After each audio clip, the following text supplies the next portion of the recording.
আজকে এই 412 এটাকে বলে কি ভাজ্য।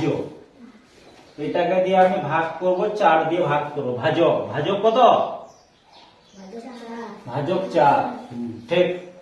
এবার এটাকে 4 দিয়ে ভাগ করব, তাহলে প্রথমে কত দিয়ে যাবে?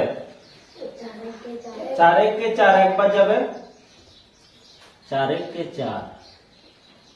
ঠিক আছে, এরপর কোনটা বসাবো?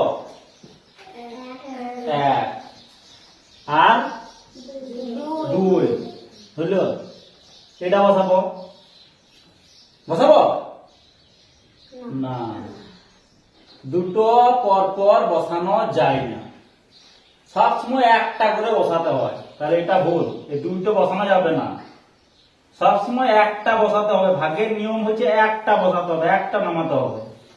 তাহলে প্রথমে 1 নামালাম, কোনটা ছোট, 4 না 1?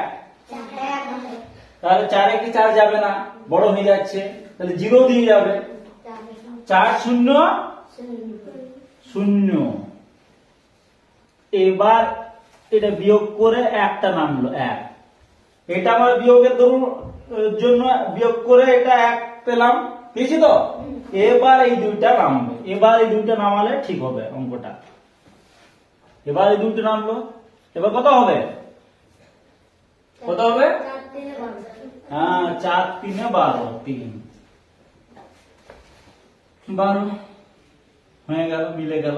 ঠিক আছে, এই অঙ্কটা মিলেছে কি মিলে নাই সেটা আমাদের দেখতে গেলে ভাজকের সঙ্গে ভাজ্য, ভাজকের সঙ্গে ভাগফল গুণ করলে ভাজ্যটা আসবে। 4